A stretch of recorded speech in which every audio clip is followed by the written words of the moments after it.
मुत्तहिदा कौमी मूवमेंट के जितने भी टुकड़े हैं, जितने भी ग्रुप हैं, हर ग्रुप पूरी ताकत से जिए महाजर का नारा लगा के अपनी ताकत का मुजाहरा करने की कोशिश करता है। कहां गया वो मुत्तहिदा का चूरन? कहां गई कौमी सतह की सियासत? कहां मेन स्ट्रीम के अंदर सियासत करने के ख्वाब चले गए? करो ना कौमी धारे की सियासत। जिए महाजर के नारे लगाने की बजाय आप जिए मुत्तहिदा के नारे लगाते रहो। मजबूरी है, महाजर कौम तस्लीम नहीं करेगी अगर महाजर मफादात के बरखिलाफ किसी ने काम किया।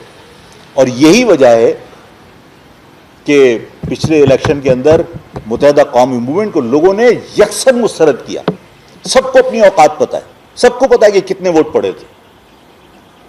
उसके बाद आपने फॉर्म 47 बनवाए अपने, और फॉर्म 47 बनाए उन्होंने इसलिए कि एक ब्लॉक वोट कमजोर लोगों का उनको चाहिए था, जो उनके इशारे पर नाचें, जिनकी स्ट्रिंग्स उनके हाथ में हो, जिन्हें यह बार बार बताया जाए कि तुम्हारे 500 वोट तुम हमारी वजह से एमएनए हो, जो हम कहेंगे तुम्हें करना पड़ेगा।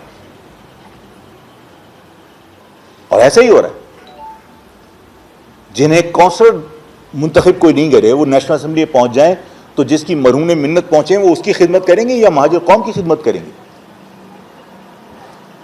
यह है असल पिक्चर मुत्तहिदा की। आप अपने आप को अवाम के सामने चेहरे पे नकाब डालने के लिए आप ये कह देते हैं कि हम पीपल्स पार्टी के अलाई थोड़ी हैं, हम तो मुस्लिम लीग नून के अलाई हैं। मैं आज फिर ये सवाल कर डालूं कि भाई ठीक है, तुम पीपल्स पार्टी के अलाई नहीं हो, मुत्तहिदा कौमी मूवमेंट जो है वो नवाज शरीफ की और शहबाज शरीफ की अलाई है, मुस्लिम लीग नून की अलाई है, उसकी इत्तेहादी है। मुस्लिम लीग वफाक के अंदर हुक्मरान है, पीपल्स पार्टी हमारे साथ ज्यादती कर रही है। तुम जब उनकी पेश करदा आईनी तरमीम की हिमायत कर रहे थे तो तुम मुस्लिम लीग नून से ही कम अज कम मांग लेते कि भाई केपीटी में, पीआईए में, एफआईए में हमारे कुछ लोग भर्ती कर दो। तुमने क्या महाजर कौम के लिए हासिल किया? तुम ना नवाज शरीफ से कोई, शहबाज शरीफ से कोई मुतालबा मनवा सकते हो, ना तुम इनसे कोई मुतालबा मनवा सकते हो। तो इसका मकसद है कि तुम जाती तौर पर अपनी जेबें गर्म कर रहे हो।